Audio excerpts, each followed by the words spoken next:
Hi guys, shout out to Rocket Space for letting me use the podcast studio. It was awesome, it was amazing, and I really recommend using Rocket Space for the podcast studio. If you are a podcaster in Arizona, I really recommend going to Rocket Space to use the podcast studio. It's awesome, the microphones are awesome, your studio is awesome, and it's soundproof, so that's awesome. So shout out once again to Rocket Space for letting me use the podcast studio, and yeah. Hey everybody, it is Fernando from 99.7 Now, number one for all the hits and Big Bay mornings in San Francisco. And you are listening to the On the Mic podcast with Jacob and Jordan. On the Mic podcast. Hi guys. So Fernando, how do you say your name? Like, how do you pronounce it? Like, because how do I say that, it on? yeah.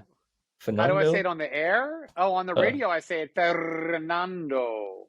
Huh, and I usually don't use the last name, although I did plug my last name in there. But yeah, I usually roll my R's, and it caught on. And so yeah, now I say it every time I open my mouth. That's cool. We got to come up with a way to. I wish you had some R's in your name, Jacob. I would say that. Yeah. Like I would say Jordan if I. Jordan. That doesn't roll off the tongue all that great. I can't. Yeah. Anyway, I can't roll my tongue. Well, hi you guys. How you doing? Do you want to introduce yourself? Tell everyone like what you do. Yeah. I am Fernando Ventura, and I do middays between 10 a.m. and 3 p.m. Pacific time for those who might be watching, in other parts of the country, on 99.7 Now, number one for all the hits and Big Bay mornings here in San Francisco, California. It's cool. That's nice where I'm at. State neighbors. Nice little short intro, so that's good. Yeah, we're not far from you guys. You guys are in Arizona? Yeah. Yeah, Arizona. Awesome. Never been to San Francisco before. Never been there before. I want to go and check it out. It looks cool and all that. So yeah, that'd be cool to do sometime. It's very cool. Well, I think there's lots of beautiful things to see. The Golden Gate Bridge and the bay itself. The city is a lot of fun. There's lots of good food to eat, and the weather is usually very. I mean, you guys probably are always inside in air conditioned comfort because Phoenix is so hot in the summertime. Here in the summertime, we're still wearing hoodies, and it's not summertime, but we just wear these things all year long because it's very chilly, especially out where the radio station is at 99.7 Now is actually just like a few steps out of San Francisco. We're in a town called Daly City, which is by the ocean, and right now there's a breeze blowing, and it feels like the freaking Arctic out there right now. So, but it's sunny and it's beautiful, and that part is nice. So. Yeah, that's good. When you was a kid, did you ever imagine you would be in radio? Oh, all the time. Yeah. I mean, I wanted to be on the radio since I was about 4 or 5 years old. Yeah. I mean, I was, kind of a weirdo kid anyway. And I really loved music. My mom loved music. So she would play, records all the time. And we always had a radio on playing music at all times. So I would get to know, all of the music at that time. And I knew every DJ. I didn't know them personally, but I knew the name of every disc jockey on the radio in Philadelphia where I grew up. Wow. And then as I got older, I started to call around to the radio stations and request songs, and sometimes they would put you on the air to introduce a song, things like that. And so I wanted to do this from a very, very early age. Did I actually think that I would do it then? No. But for me, it was just definitely something that the radio always kept me entertained. And my sister was much older than me, so there was so it was a lot of time where I spent a lot of time by myself, and the radio would keep me company. So I think that's what kind of pushed me in this direction to pursue radio. That's cool. It's awesome. Yeah, me either. Mine just came right through me, came right to me. Yeah. You guys wanted to do this since you were younger, very young? Yeah. Yes. I think maybe when I was close to a teenager or something like that. I'm not sure. But yeah, radio was something I wanted to do and get into because it's awesome, and who wouldn't want to get into it? So yeah. Yeah. It's fun. Was it your parents that played the radio, or was it your friends? Like how were you first exposed to the radio? We listen to like radio like when we drive and stuff. So yeah, I think that's like kind of like how I got into it. Just like and my like mom had it loving on the like radio the all the radio time. industry. So yeah. Did you get into arguments with your mom about what radio station to listen to, or did she let you pretty much listen to what you like? Yeah, pretty much listen to what I like. Yeah, we're flexible with that. So like when I heard like Cher on the radio, I thought it was a guy. I didn't know Cher was a girl. And my mom was like, I asked my mom, said, "Is that a girl or a guy?" And she's like, "It's a girl." So, oh well, they sound like a guy. So I didn't know. And then I didn't know what radio. I didn't know what a radio was. So I asked her. That's Cher. I know. Yeah, that's Cher. Well, we all know who Cher is now. But like, I didn't know. Well, that's true. I mean, she's been around. I mean, she's been around longer than all of us. Let's that put it Believe that way. song came on all the time when I was young, and I didn't know who that was. And yeah, so that's my first time experience with radio. It's a classic. Yeah. Well, there you go. That was basically my inspiration. My parents always had the radio. Everyone around me. I mean, like when I was younger. I mean, you know, you have to think too. This was a long time before the internet. You guys, like when we had nothing, you know, like what we have now. So, you know, people's attention spans were, you know, a bit longer, and, you know, people relied on the radio more. The radio was definitely more of a primary source of not only, you know, information or music, but also the radio was a major source of entertainment. And, you know, I mean, just, you know, again, like everyone, you either watched television, you know, you watched television for the most part in the evening because that's when the best TV shows were on because of prime time. And then you listened to the radio because it was portable and you could take it anywhere. It was in your car, but, you know, everyone had some sort of portable radio, you know, so if you're going out for a picnic or going to the beach, or if you were working, you know, you could take the radio with you. So everyone listened to the radio. It was everywhere, you know, now, you know, it's a bit different. There's a lot of other things that are taking our attention each day. So, you know, I have to say we're very appreciative when, you know, we're very appreciative for all of the listeners who take at least a few minutes each day just to tune in and listen to what we have to say and what we're playing. Yeah, that's great. Yeah, same for me. It's like really nice, like when the listeners like listen to my internet radio station. That like really means a lot. Like that they're taking the time like to do that and all that. So yeah, and it's also nice. And you got when they got 3 stations. Yeah. Do you guys program those together? Do you pick the music for them together? Yeah, I program the station and run it, and I pick the songs. So yeah, we help manage internet radio station. He's like the program director. We're collabing together too, and we collab on it. So yeah, nice. So kind of like 4.5 kind of or something like that. So yeah. I surprised him like close to Christmas. I think the day before Christmas, I asked he had like an internet radio. Yeah, he had an internet radio station called J-Man Radio, and he had to like end that. I can't remember like when. Maybe like close to COVID or something. 2020, 2020, yeah. And he like said like he really missed doing that, like getting to do internet radio and getting to run that and getting to do a show. And yeah, so I surprised him like, hey, do you want to start the station back up? So yeah, we're collabing together. I almost fell out of my seat when you said that. I was like, wow, okay. Let's do this, Jacob. Awesome. So here we are. Very cool. Nice getting to do that. Well, what else did you guys want to know? How did you get into the radio industry? Yeah. How did I get into it? You know, a lot of people, I mean, there really was no, I don't know if it's a crazy story. I'll just tell you the story. I was going to college and I was actually working at the college radio station where I went.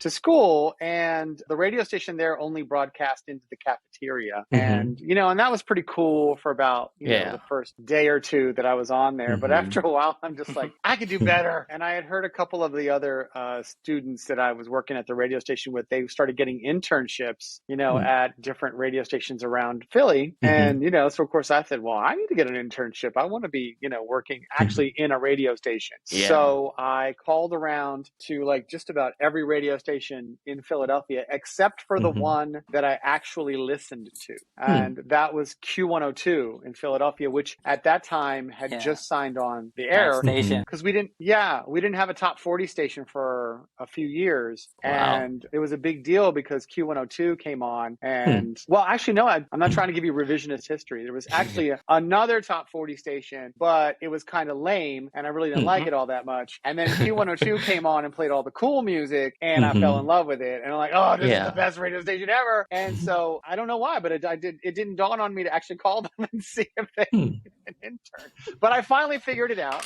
And I called them. That's good. And they said, yes, come on down. We want to talk to you. We need plenty of young people. Wow. And, we'll definitely work you to death for free. I'm like, oh, okay, great. I'll be down in like 10 minutes. And they're like, no, don't. How about you come on Thursday? I'm like, oh, okay. I'll come on Thursday. Great. So I did. I was there like 30 minutes early. And they said, yeah, you'll do this for school credit for a while. There's an opportunity to be paid at some point, depending on how well your performance is, blah, blah, blah, blah, blah.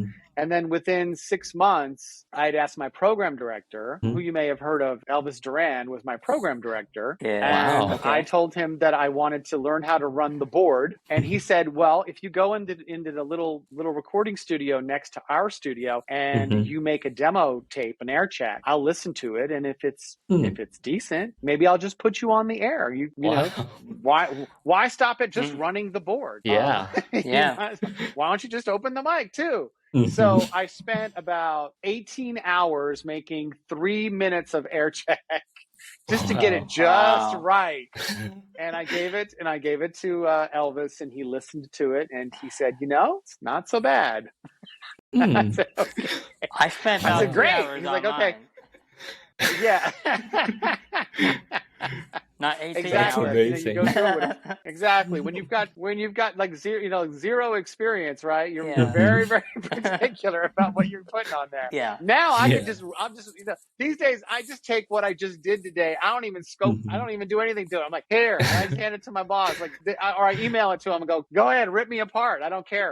But like then, everything had to be just right, or at least in my head, it had to be just right. So yeah, I gave it to my program director, and he said it wasn't bad. And how about Saturday night into Sunday morning, 2 a.m. That'll be your first air shift. I said, oh, you want me to be on at 2 in the morning? Okay. Wow. All right, I'll do it. I was like, fine. That's great. And the only thing that I could say on the air my first night on the radio was the name of the radio station. That was it. So I was very nervous. And because even though I was only saying, the name of, I was only saying Q102 twice an hour. I mean, I practiced like I've never practiced anything in my life. I mean, every single inflection you can think of to say Q102.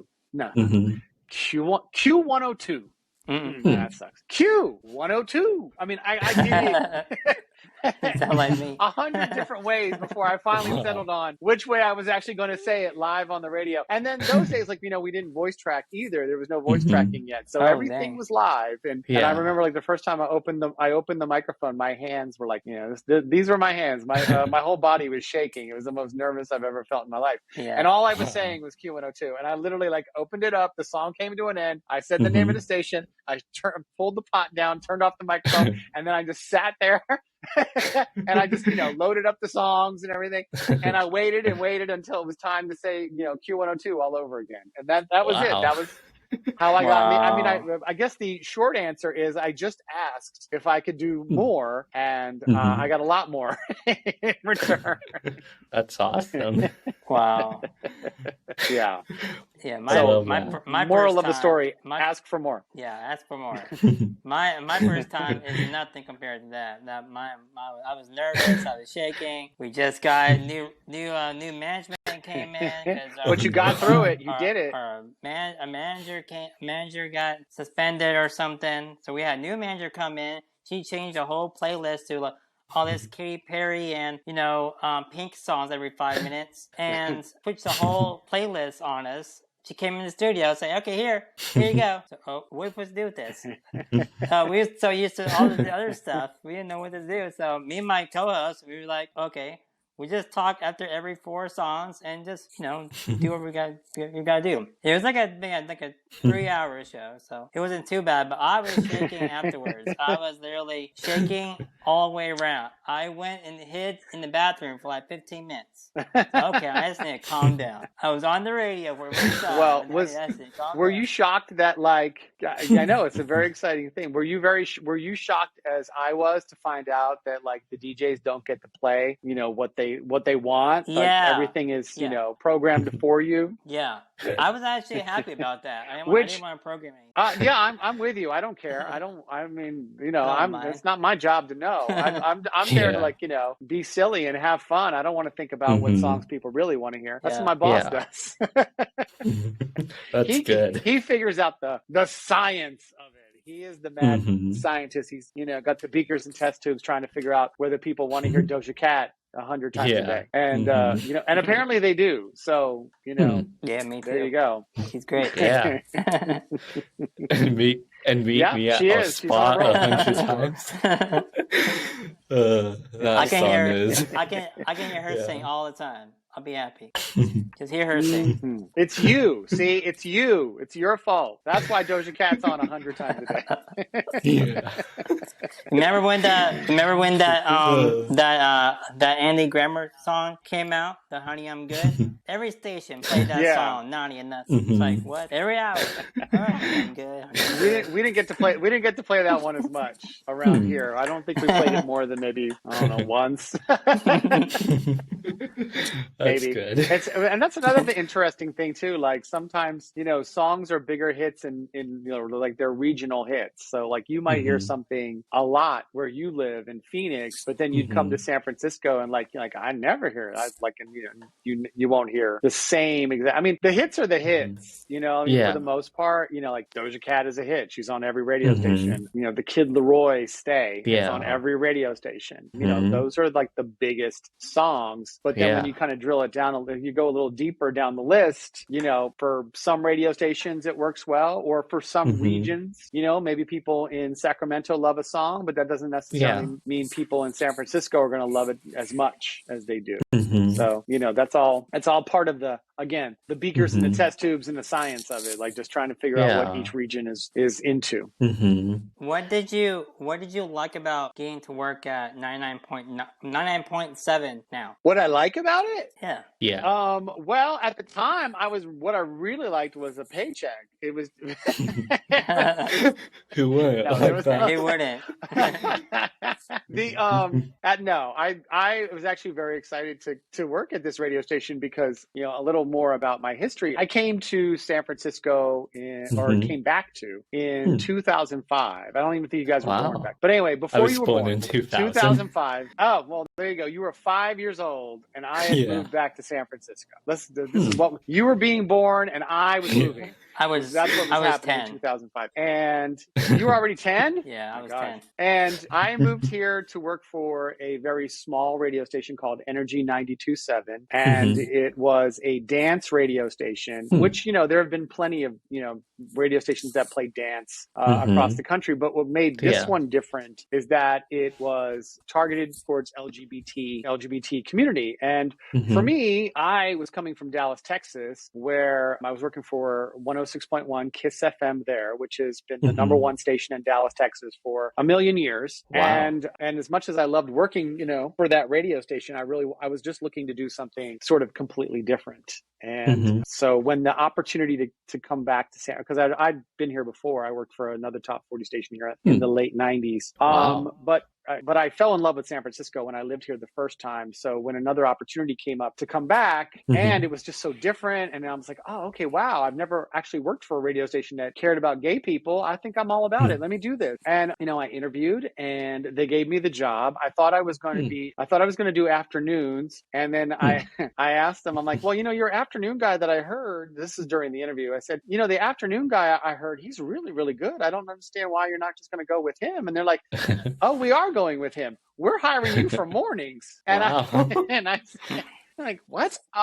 Anyway, so, and then I was like, oh, wow, mornings, huh? I'm not sure if I wanted to do mornings again, but I thought about it, and I thought the opportunity was really interesting. And so I took that job, but Energy only lasted about not quite 5 years. So, again, the reason why I was joking saying that I was excited about this place because they gave me a paycheck is because I had been out of work for about 3 months.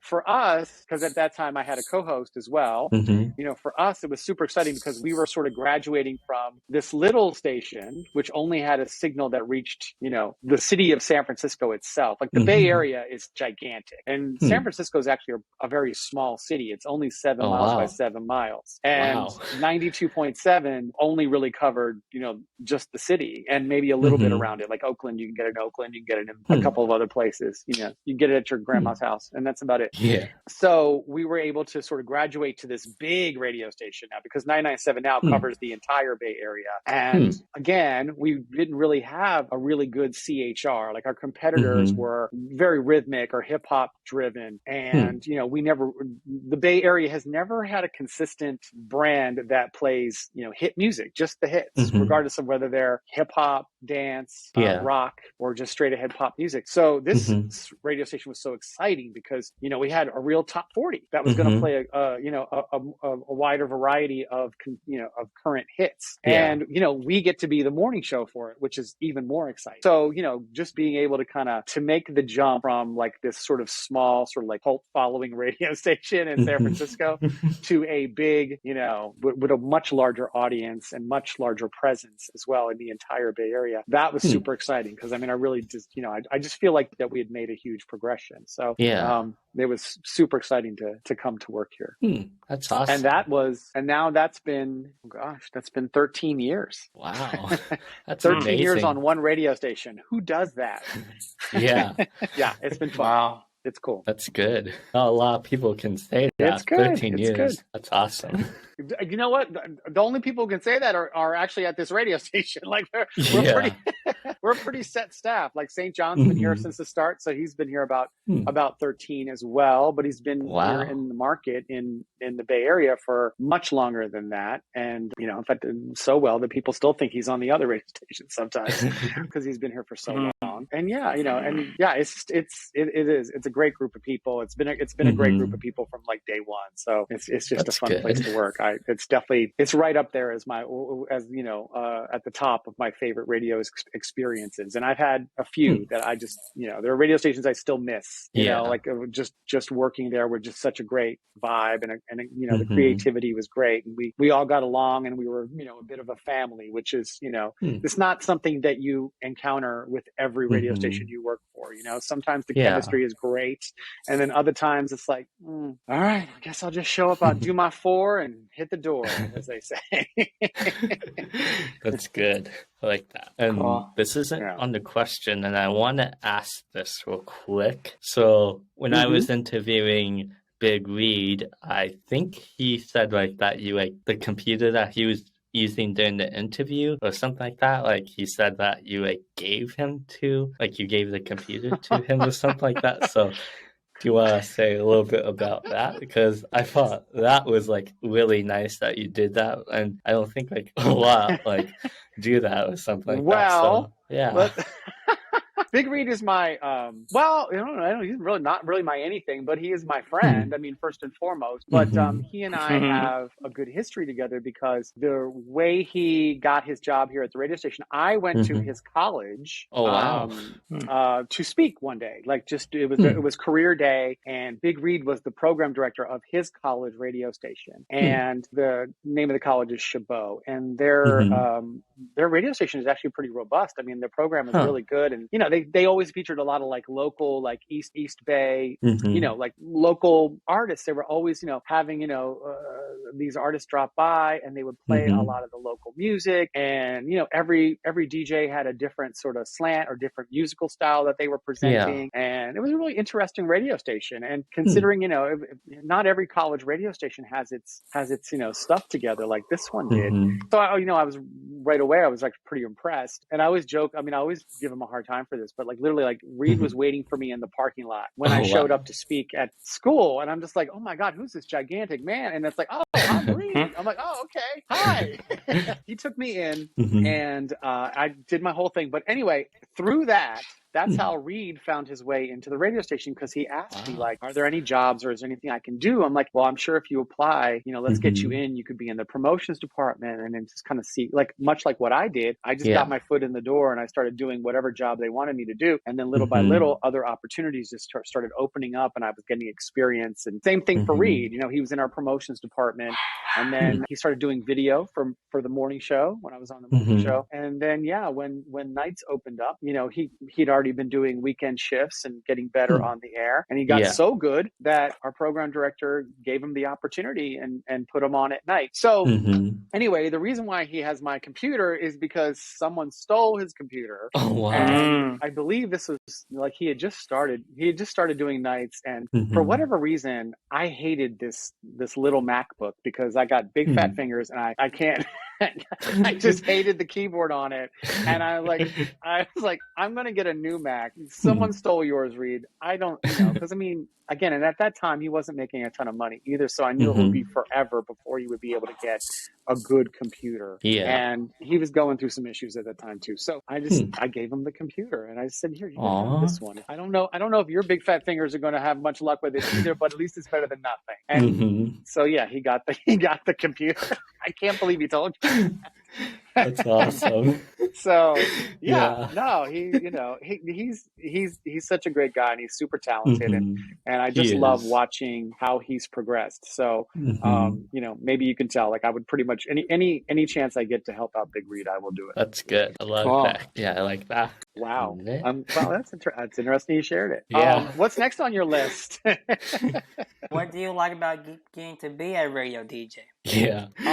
What's your favorite part? I guess what I like the most is that I just enjoy doing the job so much. Like I love, and again, I mean, the job can be so many different things to different people, when you're in a morning position, I think a lot of the job is basically like, you're just trying to be, you're trying to entertain people and you're trying to make them smile. And it's hard to wake up early in the morning and, most people are not in the best mood. So if you can be the person that puts a smile on their face and improves their mood and gets them a better outlook on the rest of the day, I think there's value in that job. And now that I do middays, well, first of all, I'm a much happier person because I don't have to wake up at 3:30 or 4 o'clock in the morning.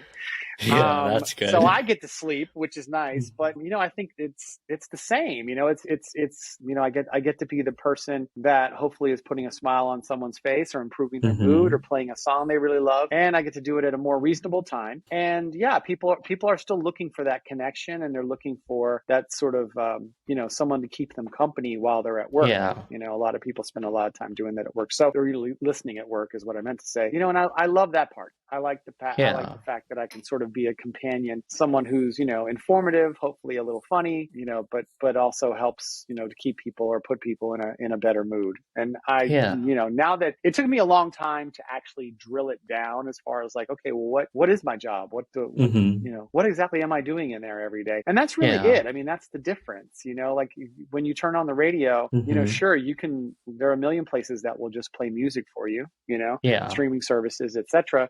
But when you want to, when you love the music and you've got someone who you feel like is helping you connect to your community or someone that you're connecting with, just by the things that you're talking about, things that you're saying, there's a lot of value to that. And it's what makes radio unique.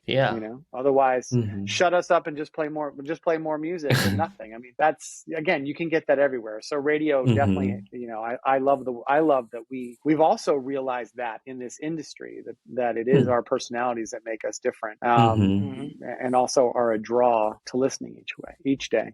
Yeah, that's good. Love that answer. Yeah, that's a cool answer. As long as it might have been, but awesome. Favorite thing about getting to work with your coworkers? I mentioned that before, that like not every radio station you necessarily vibe or have chemistry with. I'm very fortunate that that's not the case here. I get along especially well with St. John each day. And I think, I think a lot of that has to do with the fact that both of us have been, we've been doing this job for a very long time. So, we're sort of in similar places, but even someone like, Big Reid, who's much younger, he's just fun. He's just a great guy to hang out with, and it's fun to watch his progress. Favorite part is like the friendships that you make. I mean, I have so many, there are just so many friends that I have. I mean, I look back over my career, and like I look back at maybe like a situation. I worked in Austin, Texas at KHFI in Austin, Texas, which is, I guess it's called KISS nowadays. But there's 5 or 6 people from there that I'm still very close friends with, and we chat, we text, at least weekly. Just simple things, whether it's just to say hi, or if someone, is doing, if it's someone's birthday or whatever the case may be, we've gotten together numerous times since we worked together all those years ago, and again, like here in San Francisco, I mean, there's, I've got at least one friend in just about every radio station around here, because we worked together, we became friends, and, you just meet a whole lot of people, and then that's where the friendships build. So, and again, my own radio station, I adore the people I work with. It's a great feeling. So yeah, that's good. Like that. What's your favorite thing about getting to interact and talk to the listeners? Well, I think that the best part about that is that, again, we talked about like, keeping people company and making a connection with your listeners. And that's when you find out, exactly how well you're doing that job. Yeah. It's like, when you talk to people and they tell you what they like about, your show, or what, or they repeat back things that you've said, or, or like, again, like connection these days is, social media, or, when you text the radio station. I mean, there's always at least, 5 to 10 people that I'm constantly texting through the day. And, a lot of it, and they really are, they're listeners. They're not my like personal friends. They're people that choose to listen each day. So I make sure, I try to take care of those relationships like they are gold, because those are the people who are telling you, hey, they're telling you what songs they love that they want to hear more of, which is invaluable information. They're telling you when they are hearing a song too much. They're they're letting you know what's going on the streets. They're telling me, hey, I was in a gas station and I heard 99.7 now playing, you should shout them out. Or my favorite sandwich is over here and they listen to you guys all the time. Shout out such and such sandwich shop. Or all those type of things. Like that is what I love, to just tap into what people are doing while they're listening, because that helps me talk more about the things that they care about, or maybe share information, things that people didn't know. They didn't know that it was a great meatball sandwich over at such and such in San Mateo, or, you got to get the Dutch crunch bread over at blah, blah, blah. I mean, that's the connection you make, with your listeners. That's where all that information comes from. So, for me, that's really it. Like for me, I don't do a ton of like, I don't care that Kim and Kanye are divorcing. I don't care about Johnny Depp, and Amber Heard. I may see these stories nowadays, and if I have like a funny line, or, I think I can say something that's kind of clever, or whatever, make a point, I might talk about that type of stuff, but really it's not a priority. For me, I just want to know more information about what's going on here in the San Francisco Bay Area. And I want to know what people's lives are like, so I can tap into that,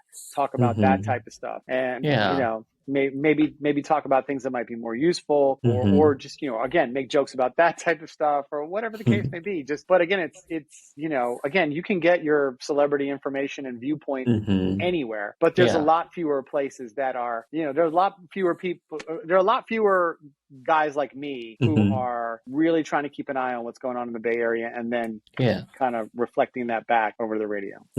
That's good. Like that. Why do you think radio is still popular today? Well, I think for reasons, we covered. I think that, I think for a lot of people, there is, that connection, that kind of one-on-one connection is, is palpable. Like, they feel it, and again, not every radio station is really doing it, but I think the ones, here are, rewarded for that. Like, basically people, when you turn on our radio station, especially, like, we're live all day long, from the morning show right through Big Reid's night show till midnight. There's someone here, and we always want to make it sound like there's somebody here. And, when you can sound like you actually live here and be entertaining and engaging, then, usually people will will listen to you, and they'll listen to you a lot, so I don't know. There some things that worry me about radio. It's become a lot less personal in a lot of places, but then there's also still a lot of places that really, take it seriously and realize that, radio's edge is that, we can be, local. We can focus on just one region and serve the heck out of it. Do you think it is important to post content on social media as a radio DJ? Yes. Very important. And to be honest, it has taken me a while to realize the importance of it, but it is because, again, people are not only, again, if you're in your car, chances are you're turning on the radio, which is fantastic. And we don't want to discourage anybody from doing that. But when you're out of your car, this is what you're usually paying attention to. So if you're not here, people will forget you. So, and then you need to be where they are all the time. So, if you're scrolling through TikTok or Instagram or even Facebook, I'm hoping my face will pop up or my name will pop up. So that way, maybe you'll say later, oh yeah, I love Fernando. I want to go check him out. I want to listen to him tomorrow, or I'm going to turn him on right now, see what he's talking about, what he's doing, what he's playing. He's playing Doja Cat again. Imagine that. But that's the importance of it. You definitely have to have that presence so people will remember to listen to you. And, and again, and plus it's great for me because not only do I have a presence on the radio, but you know what, if I'm giving funny, good, interesting content on Instagram, well, that broadens my dimension. I'm not just a guy on the radio. I'm like, oh, hey, I love hearing him on the radio. Oh, but look, he put that funny video up. He's really cool. Like whatever. That's what you want. You want people to, for me, selfishly, I want to offer sort of a broader scope of content that I can deliver. Yeah, that's good. Like that. What do you love about going into the radio studio? What do you like about that? What do I like going into the studio? Well, it's interesting because I liken it to like going to the gym. And we learned these type of things, I think, over the pandemic. Like it was, it was fine to work out from home. Everybody was scrambling, trying to find weights and straps and things like that to do at home. But now that you're able to go back to the gym, you're like, screw this. I don't want to do this at my house. Like it's nice, or like same thing. Like I did some of my work from my house inside the closet. I had a laptop and I had a microphone and some processing and a way to connect it all together. And I'm still able to work from home. But there's just something about having that sort of sense of place. Like, I mentioned the gym. When I go to the gym, my mindset is I'm going to work out. I'm going to exercise. This is the place to do it. Let's get it done. And it's the same thing here at the radio station. I feel like, when I walk in the studio, your mindset is I'm in the studio. It's time to perform. Like the curtains open, the lights are on. Start dancing, monkey. And that's the difference. That's what makes coming to the studio, completely different. Is really just the mindset. And I've gotten to a point now.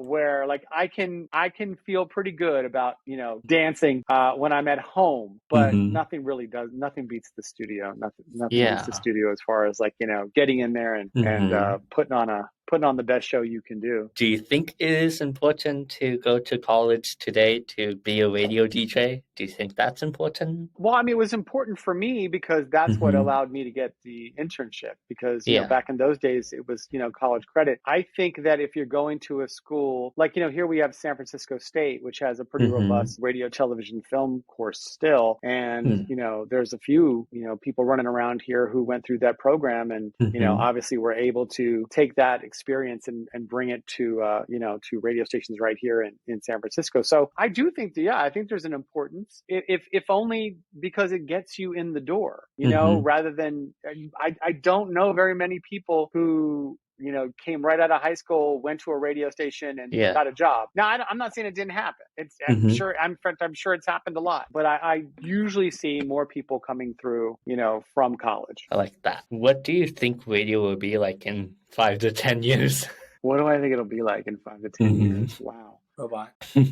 It'll probably be way more different than it even is today. I still hope that in 10 years that there will be people like me, who are still talking live every day on the radio. And I think there will be a portion of that. I do see radio being more, it's interesting. I don't know what to expect from radio in the next 10 years. I really don't. I don't know where this is going to go. I mean, are we going to continue? Is it all going to be about being on the radio?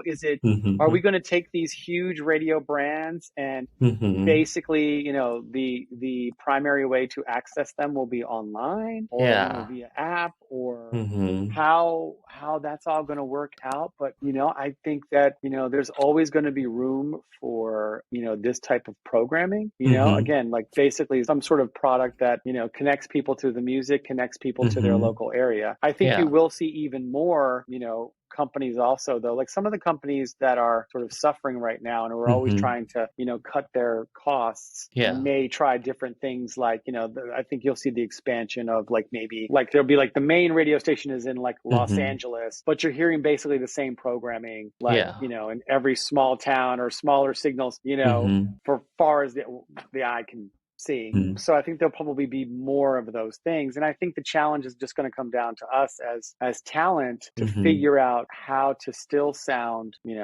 live and connected and entertaining, even though, the audience is a lot, hopefully larger and just more spread out than it ever has been. So, but your guess is as good as mine, Jacob. I don't know what kind of radio you're going to be walking into, but you know what? You're the movers and shakers of the future. So you make it what you want it to be. Yeah, that's good. I like that. That means a lot. And then I have before we get into like a fun question, like that's not like a radio question, who would you like to give a shout out who's in radio? Who would I give a shout out? Well, I've already shouted out like all my coworkers, right? Like I said hello to St. John and Big Reid and Jazzy Jim, my program director, to everyone who has helped me along the way. I'm shouting you out. Thank you. You know who you are. If you're watching, you put up with me for God knows why, and help me progress along the road. But I will say, like, but you know what? Just briefly, and maybe just as a thing for you, that is the one thing that I will say is probably the most magical thing about radio is that when, someone recognizes talent in you and, I can name so many that have helped me along the way, and gave me a break when I was younger or, or there are people in the industry now who, if I were to, again, I'm in no danger. I don't believe so, but, but, if I were to lose a job or be out of a job, like I have no doubt that, some of the people who have helped me along the way, or maybe I've helped in the past would, contact me immediately, at least to be like, hey, I'm going to look out for you and see what's next for you. And that, that is some of the magic of this industry because people, it's not it's a big industry, but at the same time, it's also very small. And, the friendships that you make in radio are pretty strong. And, when you think about it,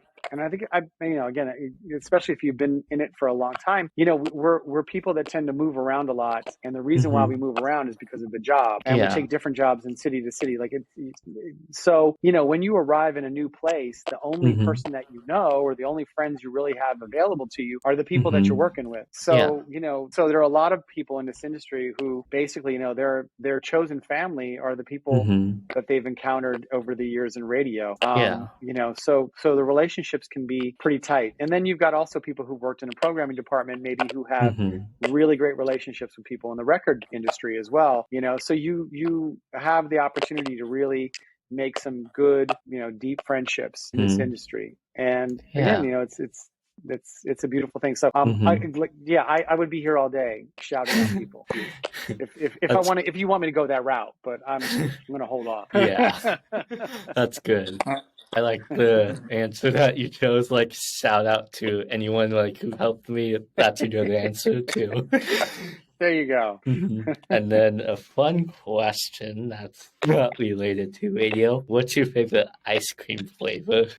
Oh God, which isn't my favorite ice cream flavor? Well, first of all, I have a thing. Like I'm Italian, but I don't like gelato. Like I don't know what it is about gelato. I don't like the texture. I don't like how it's too sweet. So I avoid gelato. Although, again, everyone in my family is like, you're not even Italian. How do you say you don't like gelato? But I just like ice cream. I like just straight up ice cream. Like, I don't care if it's got carrageenan in it or any of that crap. I just want ice cream. And I love, you know what? I'm gonna go for a good old cookies and cream. Like, you throw some Oreos up and some vanilla ice cream, I'm eating it. It's freaking awesome. So cookies and cream. Good. My favorite is cake batter from Cold Stone. That's a good one. You would love working here, man, because we have a Cold Stone right next door. We have a Cold Stone, and we have, what else we got? We got a Round Table Pizza. So everybody, I call them the kids, but all the kids that work here, that's all they eat pizza and Cold Stone. I'm like, I don't want to see you guys in 5 years. I mean, it's not going to be a pretty place. That's awesome. But yeah, that's good. And Jordan, we got you. What's your favorite ice cookie cream dough flavor? Cookie dough with that's a good one. That's a good one too. Cookie dough. I was going to choose cookie dough, but big waffle cone around it. Waffle bowl around it. Yeah, I love that. Perfect. Yeah, that sounds delicious. Yeah. All right, well, now you guys got me hungry for ice cream, so I think I'm going to go out and get some. Yeah, that'd be good. I mean, who cares? It's a Thursday. Thursday's a new Friday. Bring on the ice cream. Yeah, it's Friday Eve. Oh, will do. Definitely, I will. Awesome. So, and I know St. John said you had reached out to him too. The last and important one is, where can everyone follow you and check you out? Yeah. That's the most important one. Wow, thank you. I mean, go plug that we put this at the end? We should have put this at the beginning. Follow me on Instagram at Fernando for Real. Fernando FORREAL, Fernando for Real. That's Instagram. But on TikTok, I couldn't get Fernando for Real, so I'm Fernando Fabulous on TikTok. So hook me up on TikTok because I'm relatively new and I'm trying to, bump up the numbers on TikTok. So that's Fernando Fabulous on TikTok. And then on, I don't know if anybody still uses Facebook, then Fernando Ventura. Go ahead, follow me there. That's fine. But I'm hardly ever on the Facebook. I am straight up all about that TikTok these days. TikTok is awesome. Thank you. Thank you for getting to do this and taking the time out of your day. Hey. Oh, you know what? My pleasure. I'm glad we could make it happen. It was great. Yeah.